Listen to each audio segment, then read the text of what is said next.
Hello everybody, I'm going to show you how to gain access to your raw data in your MedusaJS project. The first step is that you have your operational MedusaJS project on Nomodo.io. I recorded a video tutorial for you, so I will include a link below. And let's get started from this point once you have your MedusaJS running on Nomodo.io. So I got my test instance running. I click on show details. You see the section with the app detail, link to your MedusaJS administration. And what I want to show you is here, database section.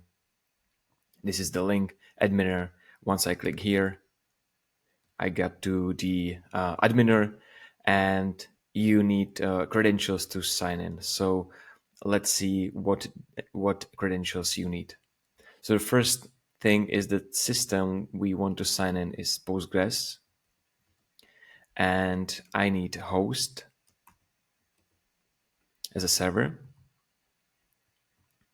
I need user.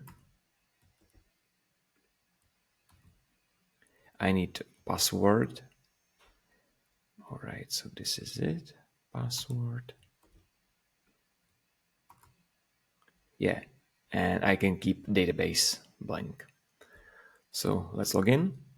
The first one is the most important for you.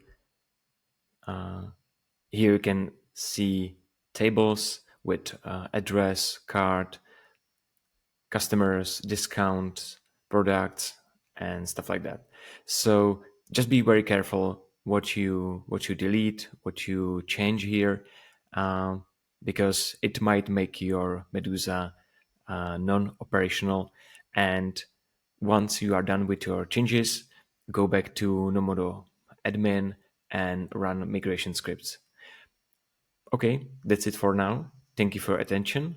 Please click on the subscribe button and receive more news and informations about running your Medusa JS project. Thank you very much and see you in the next episodes.